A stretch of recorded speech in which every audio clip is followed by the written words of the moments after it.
Buying a new car these days is very different than it used to be just a few short years ago because, well, prices have gone up. But it's not just car prices that have gone up, everything seems to have gone up. The cost of living's gone up, your domestic energy bills have gone up, your weekly food bill has gone up.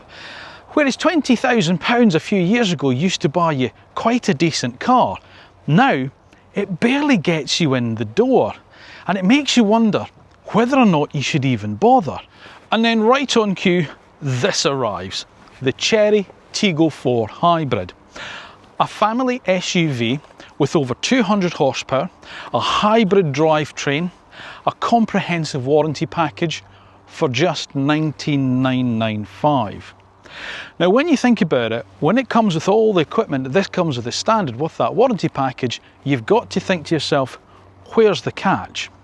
Because remember, this isn't a Volkswagen, it's not a Toyota, it's not even a Kia, this is a Chery, which is still a relatively unknown brand in the UK. So this isn't really about a question of whether or not this is any good or not. This is a question about whether you're going to take the risk. Do you gamble on a relatively unknown brand, or do you spend a little bit more and get something that's a little bit more familiar? Time to find out. Welcome to this week's road test review. Welcome to the new Chery Tiggo 4. Please sit yourself down and make yourself comfortable in the house of cars.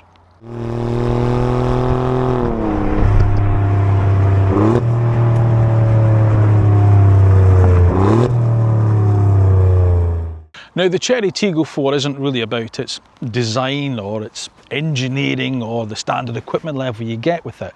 This is a review about a decision that you're going to have to make as a new car buyer out there. You see, because for many years, if you wanted things such as reliability and robustness and the familiarity of a brand name, you had to pay a little bit extra for that. And that would get you things such as a Toyota, a Honda, a Nissan or a Vauxhall or whatever. But now we're seeing an awful lot of these new manufacturers like Chery come into the UK and say, well, why should you have to pay more when we can offer you the same, if not even a little bit more, for an awful lot less? Now on paper, that makes an awful lot of sense. But let's be honest, it's not really about what it's like on paper. It's about things such as trust and reliability. And those are questions that you as a car buyer are going to have over something like the Chery Tiggo 4. So does it all stack up? Well, let's put it through a House of Cars road test review and find out the answer. So before we get into the detail, here are 5 key things you need to know about the new Chery Tiggo 4. It's a full hybrid SUV with 204 PS and 310 Newton meters of torque from a 1.5 litre engine and hybrid drivetrain. It uses Chery's 5th generation Super Hybrid, or CSH for short, tech. It's a compact, city-friendly SUV with proper family usability. It's backed by a 7-year warranty and an 8-year battery warranty. And it starts at just $19,995 on the road. So, it seems that Chery can offer you a huge amount of car for not a huge amount of money. But are you willing to take the risk? Well, let's find out whether or not it might be worth considering doing so. Right, let's kick off with how the car looks.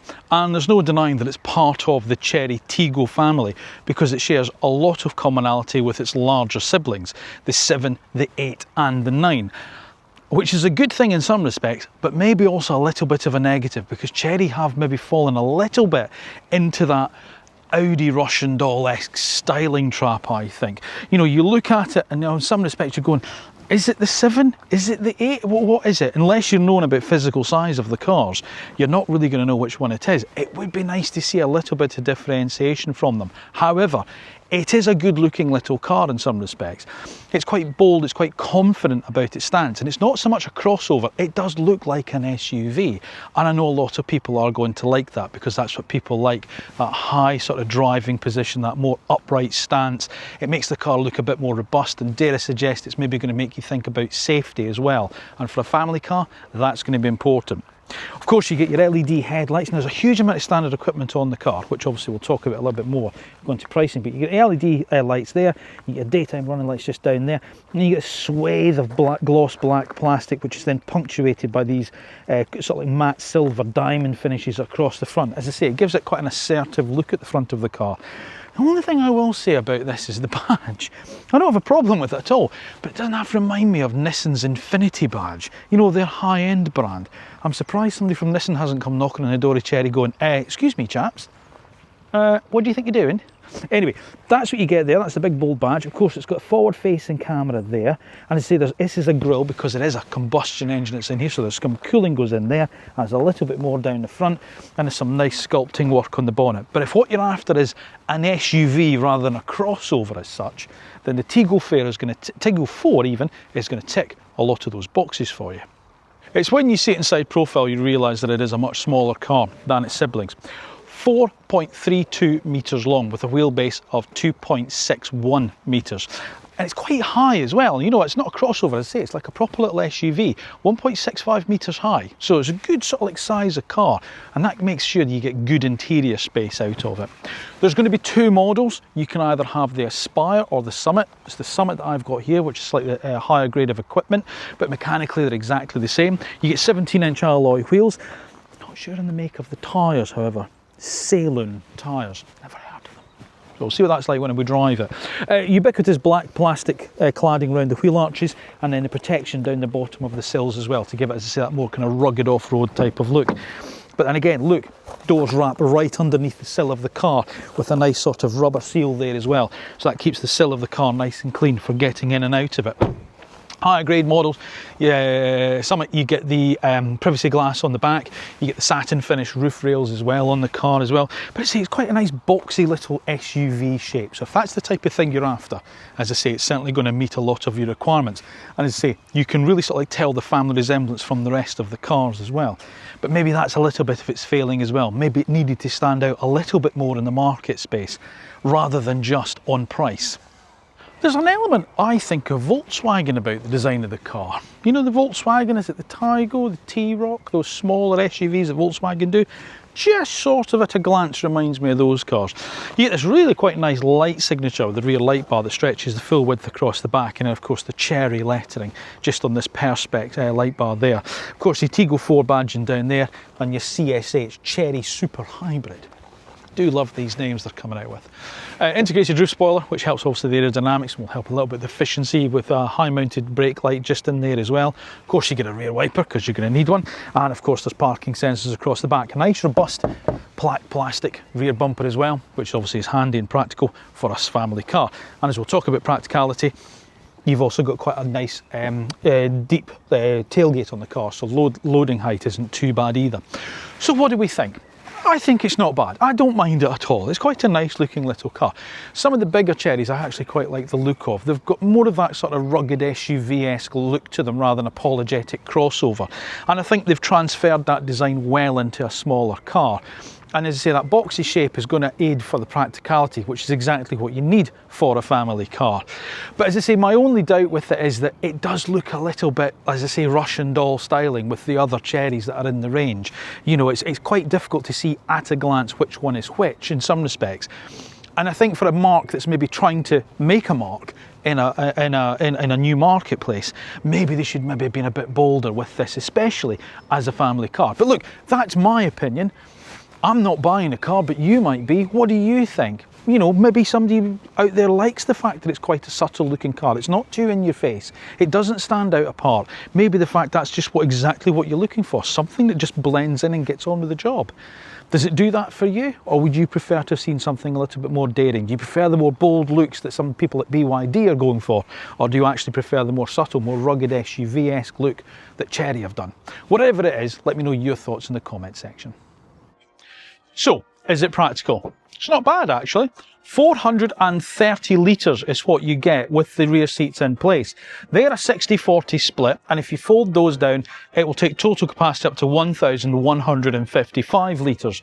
The only slight downside I've got with it here is The 12-volt battery is in the rear of the car on the boot floor, and there's a little rise just at this wheel arch here, which just intrudes into boot space. That's really about it. There isn't really any underfloor storage in some respects. There's a little sort of like bits of tray there where you could add in things such as, you know, a high-vis jacket or a reflective triangle, that type of thing. And there's a couple of little hooks that you could hang a bag off, that type of thing in the corner. But there isn't any extra power takeoff in the boot or other little sort of like luggage nets or things like that. There isn't any tie-down hooks either for putting a luggage net down, which is a little bit disappointing in some ways. However, it is a flat entry into the boot. It's not a variable height boot floor. That is the height of the boot itself. So 430 litres, what does that look like? Well, as luck would have it, I happen to have some suitcases with me. So there is one carry-on, there is two carry-ons, three carry-ons, and four carry-ons, because that will just sit on that slight battery hump there. So 4 carry-on suitcases plus a little bit extra in the height there. We could put maybe jackets across or smaller bags at the side there. So in all fairness, for a B SUV, it's not too bad. Rear seat space. It's good as well. I have to say, again, for a B SUV, there is decent amount of space back here. You know, you've got to think about things, you know, Vauxhall Frontera, Citroen C3 Aircross. Those are the type of cars this car's going to compete with. Now, in fairness, they do offer, well, the Frontera offers up to 7 seats in that small car, but even so, it's not really a proper 7-seater. But I have to say, space back here, this is okay. You know, that's my driving position. I can sit behind myself. I can put my feet underneath the seat and dance them around. Yeah, the seat swab itself, you know, it's a reasonable length. There's reasonable support in the backrest, but I've got knee space behind me. I've certainly got a lot of headroom as well. Now, I'm only 5'8" in fairness, but you know, so if you're a taller, maybe 6 foot something driver and a taller teenager behind, it might be a little bit tighter, but I can't see MD having a real problem with it. There is a relatively flat floor across as well, so that's quite a good thing as well. If you're trying to fit 3 across the back, the middle person doesn't have too much intrusion from the floor pan. There's also 2 mat pockets in the back there. There's also door bins at the side there. There is also an armrest, and it has 2 cup holders, and look, it just clicks into place. You know, some of them just flop down. This doesn't. So again, the quality is quite good. I'm going to talk a bit more about that when I jump in the front. So in fairness, you know, in terms of practicality, the Tiggo 4 ticks an awful lot of boxes, in fairness. So you are getting quite a lot for the money in terms of actual physical size of car. Now, one area I think the Tiggo 4 does sort of elevate itself above some of its rivals, especially some of the newer Chinese brands that have also come into the market that it's going to compete with over the last few years, is its interior. There's a lot to like in here. You know, there's been an uplift in quality and materials, but the big thing for me actually is they've actually got physical buttons in it. There's, you know, yes, they're sort of haptic in some respects, but not everything is just controlled through a big central infotainment screen. You do still get twin screens. They're both 12.3 inch in, you know, in size. You get a driver's display and then an infotainment screen here, which obviously has wireless connectivity for smartphone, you know, so Apple CarPlay, Android Auto, as you can see here as well. And then you get this screen here, which is then all your driver information here. The only thing I will say about it is this: you do get, whilst there is a little bit of configuration available in this left-hand side of the screen, the speedo is shoved across to the left. I would rather have that front and centre here, and maybe sort of like, you know, the other bits that this does here, the car thing over on the left side. They could do with just swapping that round. It's just that, you know, you're just conscious the fact the top of the rim of the steering wheel is just cutting across this top of the speedo. But I mean, to be fair, it's clear and all the information is spread out, so it's very easy to read in some respects. The only weird thing about it, however, and again, it's just my OCD, is this screen has square corners, this one has round corners. Why? Anyway, there we go. So yeah, nice clear screen, all the information that you would expect there, plus, as I say, an element of configuration on this right hand side where you can go through certain things such as trip meter, you know, tyre inflation system that's obviously displayed here as well, and then various other little bits and pieces that you may want to see. And then down here, you've got all your little ADAS systems that are on, so your lane keep assist, your lane departure warning, your driver attention warning, which has also got the little sensor above the column there, and things like that is down there, and then a little power readout just below the speedo. It's nice, it's clear. As I say, that's the only thing for me was I'd put the speedo in the middle and move that over there. But otherwise, I can't really knock that at all. But then I move across to this screen here, and if we come out of the CarPlay, the actual screen itself is fairly good. Now, it uses a Snapdragon processor, and obviously the people that understand tech better than I do will know that Snapdragon processors, I think, are quite good. You know, so there's various different things you can go into here to change. You know, you can log on to your Bluetooth here, you can change the colour of the display, you can go in here to do various different things such as alter your audio system, bass and treble, that type of thing. And you think at first, you also need to control your climate control through here because it's displayed here, but you don't. You have the separate panel down here. Let me move that water bottle so you can see it. Now, this is what I mean. It is a panel, it's not a screen, and they are haptic buttons, but at least it's an actual dedicated climate control system. And it's dual zone in here as well, by the way. So it's dual zone climate, which is standard. So whilst you've got, it doesn't click or it doesn't move, but at least, as I say, you're not tapping at a screen to change things, and that's permanently there. Then you've got this row of physical buttons above it as well. So you've got an on and off switch, you've got volume control, which is there, your hazards, your parking camera there, which is your 360-degree parking camera, which you get on the Summit model. Then there's your drive mode button there, so you can go into your various different drive modes. And then there's your home button there as well. So I can't really knock that. I mean, yes, it'd be nice if it was actual buttons, but in fairness, it's better than having to tap on a screen. You've got this panel here, and you just increase your temperature by pressing the red bit, decrease it by doing the blue bit. And then there's a fan speed button and direction control. Isn't that nice? And it's not piano black. You've got this textured sort of aluminium finish, which again, I think looks really nice, and it's just different to seeing piano black. And it's, you know, it's matte in finish, so it's not going to get fingerprints on it and things like that. You've got a physical transmission lever as well, rather than being on the column stock. I like that as well. Twin cup holders there. If you do go for the Summit model that this one is, and we're going to talk about prices after we drive the car, it does increase the standard equipment level. And the standard equipment level is high on the car anyway, but the Summit gives it things such as these artificial leather seats, which actually are quite nice. You know, it's got quite a nice feel to it, which you've also got power adjustment on the driver's side as well. So I think it's 6-way power adjustment on the driver's side. You get a heated steering wheel as well. That increases it. The audio system moves from a 4-speaker to a 6-speaker system, so that's slightly better. And yeah, so there's various other. Oh, and a wireless charging pad. I was trying to think of the other thing you get there, and you get a wireless charging pad for your phone, which again is just nice there. And it's on a rubber mat, so the phone doesn't slide around. I have to admit, I'm really quite impressed with the interior of this car. The leather material, the leather-like material on the dashboard does look and feel nice. And again, look, this top area here is nice and squidgy.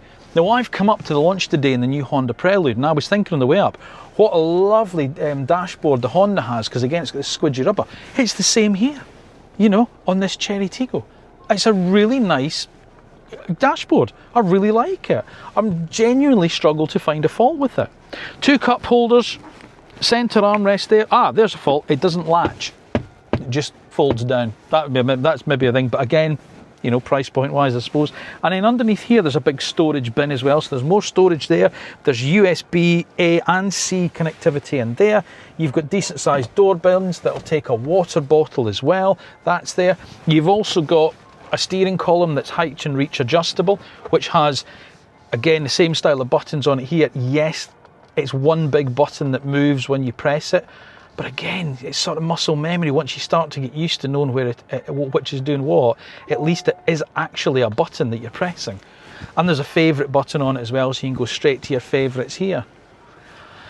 Yeah, so I can't really knock it. I have to admit, I think they've done really, really well with the interior for this car. It doesn't feel cheap, it doesn't feel basic, and it does feel like a step above, a grade above some of the other, like, dare I suggest, less expensive cars that maybe we've seen from, you know, the likes of BYD, for instance.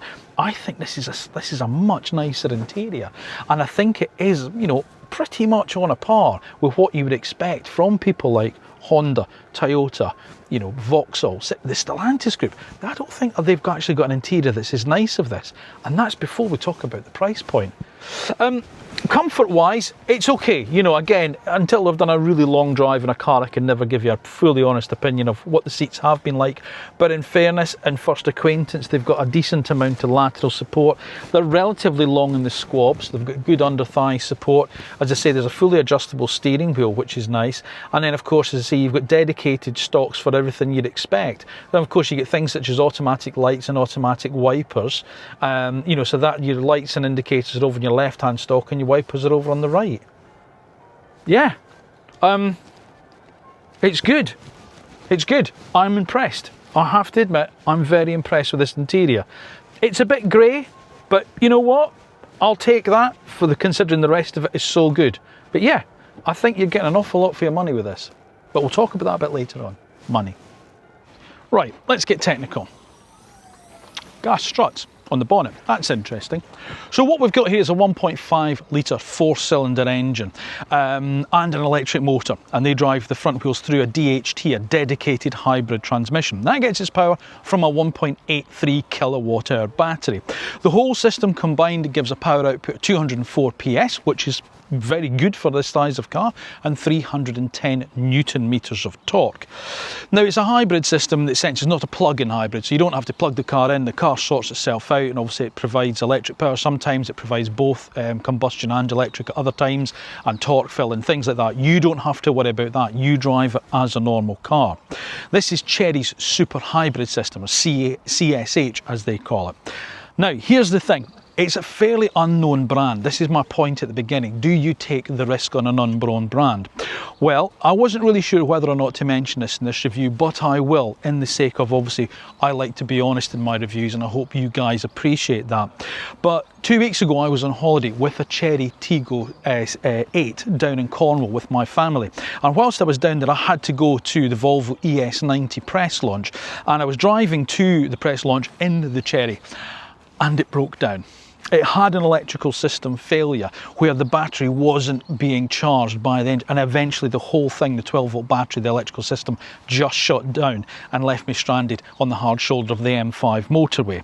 Now, in fairness to Chery, they tell me that it's the only time that they've had a press car breakdown with them.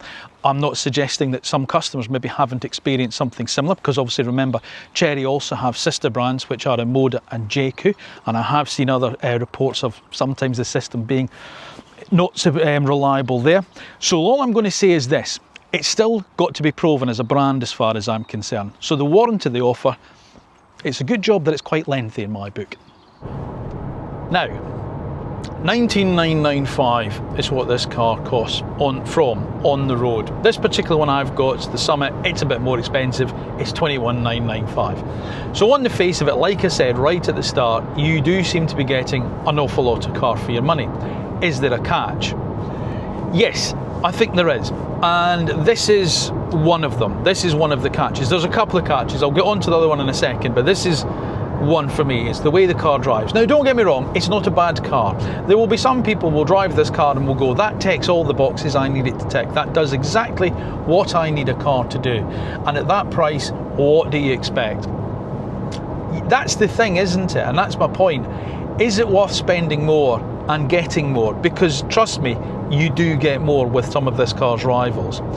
I'm going to start with some of the negatives about it. No, sorry, let me start with the positives. Let's start on a positive foot here. Okay, so it's, you know, in terms of its power output, just over 200 PS, 310 Newton meters of torque. The performance figures suggest that this should be quite sprightly, you would think.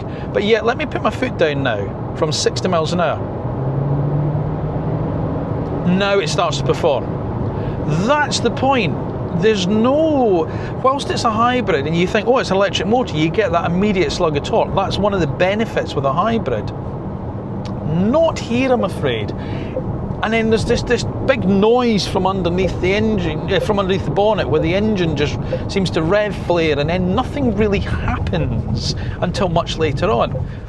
And then it's the big thing for me, I don't know if you noticed there as I was coming down there, those rumble strips, it's the suspension. It's not that well sorted when it comes to its ride quality or its handling, in fairness. Now again, look, it's not a sports car, it's not a hot hatch. That's what you're going to say, Brian. No, it's not. But let's be fair about it. The state of the UK roads at the moment, I want a car that rides nicely And this just doesn't. It drops into potholes, and it just feels like it gets out of shape a little bit too much and a little bit too quickly. The best, the only way I can sort of describe the car is, well, it feels like almost like it's got the tyre pressures are set too high, but they're not, because I can see them there and they're correct. But that's how it feels. It feels like you've got really solid tyres. It just isn't dealing with, there's no suppleness in the suspension, there's no subtlety to the damper rate. And it also feels like it's a bit tippy-toe. Now that's not a well-used cliche in the road tester's handbook, I admit, but it's the only way I can sort of describe it. You sit on the car, and then as you go into, like, say, maybe a roundabout, or, you know, a slightly faster bend, or even a slower bend where they've got slightly rougher road surface, it just feels like the car's doing this, and you're kind of hanging on a little bit. It doesn't inspire you with confidence. And I get it. It's not a hot hatch, it's not a sports car, like I say, but I do want to know that it's going to feel safe going round a corner.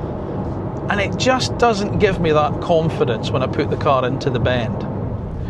So we've got suspension that doesn't quite deal with the bumps and lumps of Great Britain's roads. We've got performance that, whilst on paper looks good, in reality is a little bit disappointing. How does the rest of it fare? Pretty much that's the story with the rest of it as well. The steering's got a really odd feel to it. It's quite light at low speed, which is good for a small car that you might be doing the school running or nipping to the shops in or things like that. But then when you get up onto the open road, even if you take the lane keep assist off, it feels quite artificial. It doesn't feel like, you know, you've got a real grasp of it. It still feels like the car at any point might just pull you back in from the edge. And it's constantly beeping at me as well, and I don't know why, because I've turned off the lane keep assist, I've turned off the speed limit warning, which you can do easily, in fairness. You just swipe down from the screen and they are there. But now it's beeping at me for some reason, and I don't know why. Yeah, it's a bit odd, and as I say, that steering doesn't feel particularly natural. How do the brakes feel? Well, there's a car behind me, a little distance. Let me just put my foot down. They're okay. There's not the initial bite at the top of the pedal. The other problem with them is, and again, it's something I've noticed on a few of the newer Chinese brands, is when you release the pedal, there's that millisecond where it feels like the brake isn't actually releasing. I'm just coming to a stop at some traffic lights. So why does it do that? So, yeah, I don't want to be completely negative about the driving experience of it, but I have to say, given my experience of the car today, that is a glaring thing, and a glaring negative towards it. So that the 19995 thing, where I said right at the start, is there a catch? Yeah, it doesn't drive as well as some cars, which are a little bit more expensive. Now, you've got to make your own mind up whether that's going to be important to you as a buyer or not, okay? That is not for me to tell you. If you like a car that drives like this, that's absolutely fine. But it's my job to point out the failings of the car. And I think it does have a few. It doesn't feel as polished as something like a Renault Captur or a Ford Puma, or a Volkswagen T-Cross, you know, or a Seat Arona, those cars. So that's the trade-off that you're making. But there is another one. Now, as I said, when we're doing a technical section, a couple of weeks ago, I did experience a breakdown in a Chery Tiggo 8. Now, I admit, I've broken down in other cars before. God, goodness me, I've broken down in Aston Martins before. I'm not suggesting they're the only car in the world that breaks down. But I didn't really sort of expect it in a brand new car that's trying to make an impact into the UK. And whilst, as I say, I was recovered, and I was assured everything is, it's one of the only, it's the only breakdown they've had in a press car, and my goodness me, we're terribly sorry. They were all very, very apologetic about it. It still happened.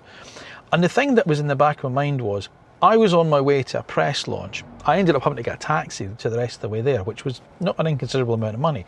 But my point, thinking was, what if I'd had my family in the car? We were on holiday, but I just had to go to a press launch in the middle of the holiday.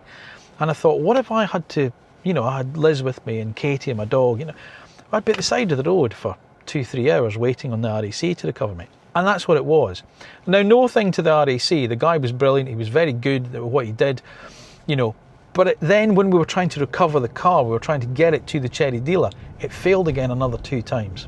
Same fault, but we just couldn't get it to work properly.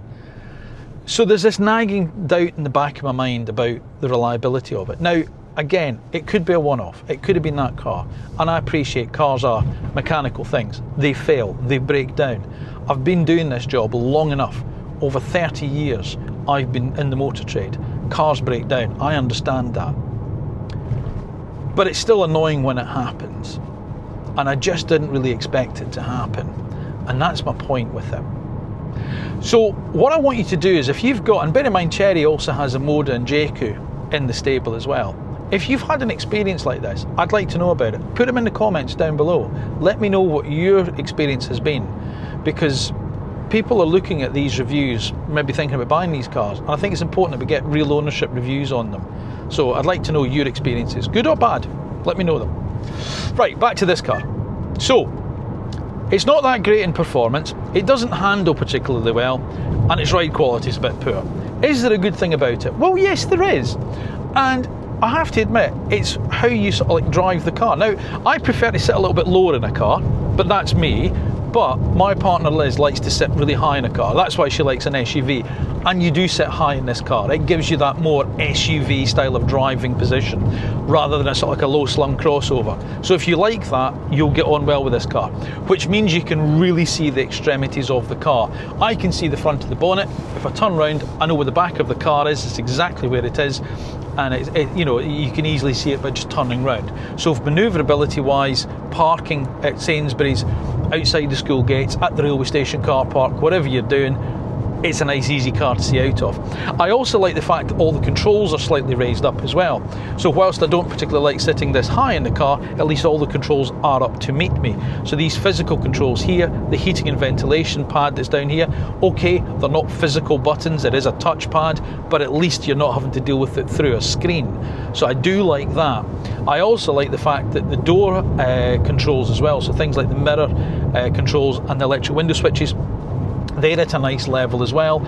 And I've got 2 column stocks that are doing what column stocks are designed to do. So in other words, lights and indicators on one and wipers on the other. So that's all good.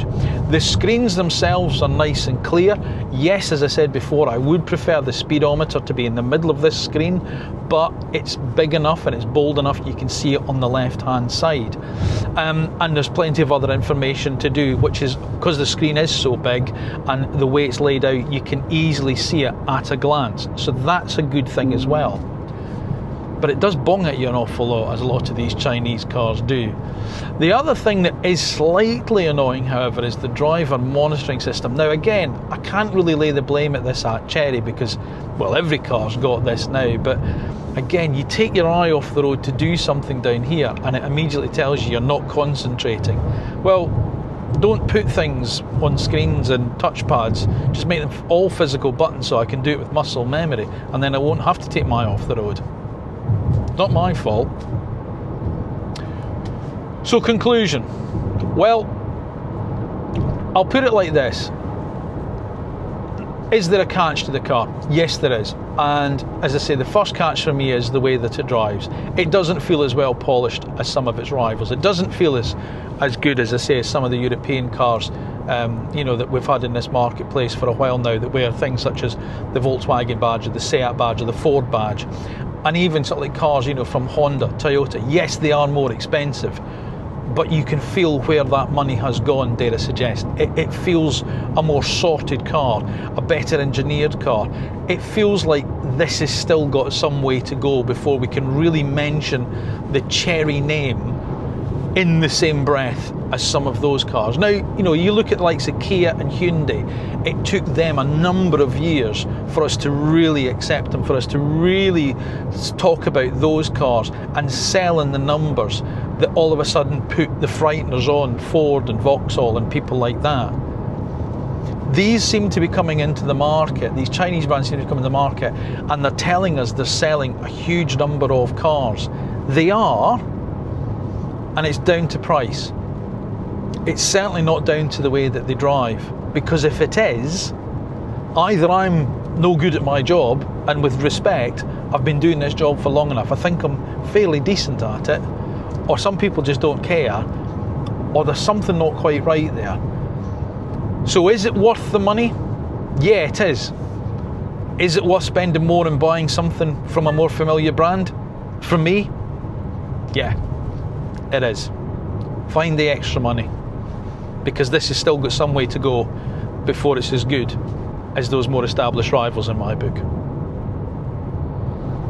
So the price is the real headline thing with the Chery Tiggo 4, like I said right at the start. And there's two models in the range. You start with the Aspire model, and that comes in at $19,995. Or you have this range-topping Summit here, which adds things such as the eco-leather seats, the 6-way power adjustment on the driver's seat, the heated steering wheel, wireless charging pad, 360-degree parking camera, and that takes the price up to $21,995.